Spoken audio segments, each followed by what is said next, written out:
It looks a lot like the HTC One M8, but it has a much more palatable price. I'm Joe Levi with Pocketnow, and let's unbox the HTC Desire 816.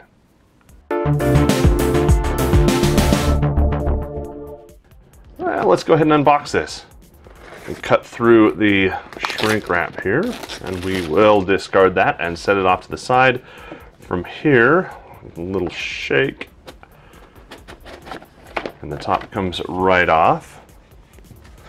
Inside that, we've got a very simple pull tab to pull the device out. Of course, we're going to set that to the side while we look at the guts of the box. Simple lift off. We've got some stickers there for I don't know what. Whole bunch of other manuals, documentation, stuff that is good information that we usually don't follow, but you know, it's there for us anyway. Nice micro USB cable. We've got some basic headphones. These are not the earbud style.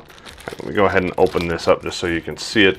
These are the old-fashioned kind that have the big grill on them. Some people like those more than the new buds that you have, but nice flat cable, which I really like a lot because they are much less prone to tangle. So if you don't like tangled headbuds, that's what you got.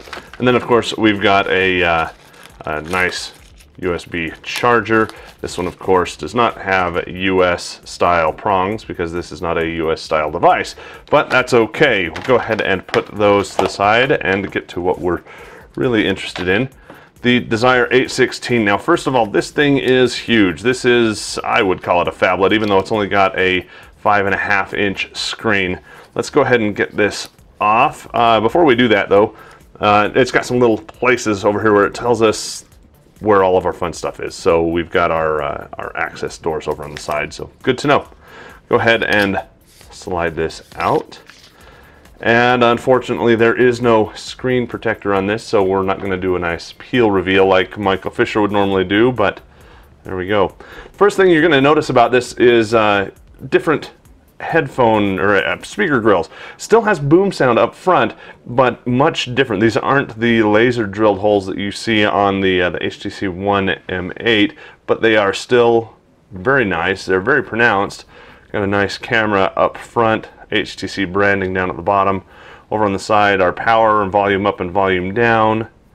Over on the top, we've got a speaker, headphone jack, moving around. Nothing on this side except for our big access door, which we'll get to in a minute. USB kind of offset down on the bottom. Interesting there. And then the back, very slick, very shiny. I'm already getting fingerprints on it, which is kind of interesting because this is matte and kind of grippy, and this is glossy and kind of slippery, but you know, it still looks kind of fun. And that's about it. So no replaceable battery on this, so we're not going to go and open the inside, but let's look inside this slot. So inside this we have a nano SIM, we have a micro SD, and we have a blocked off slot. That's because this phone has an option, if your manufacturer, if your carrier rather wants, you can have a dual SIM, and that would go right in there. But since this is a universal design for those who have that option and those who don't, in our case ours doesn't have that extra slot, so we can't do anything with it, but it's there so they don't have to have a different tool out.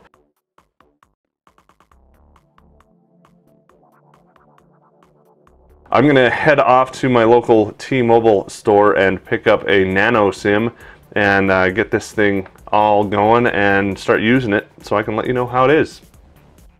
Thanks for watching. Make sure you like, subscribe, and of course share this video with your friends if you think they'd find it of use. For Pocketnow, unboxing the Desire 816, I'm Joe Levi. Stay tuned for more.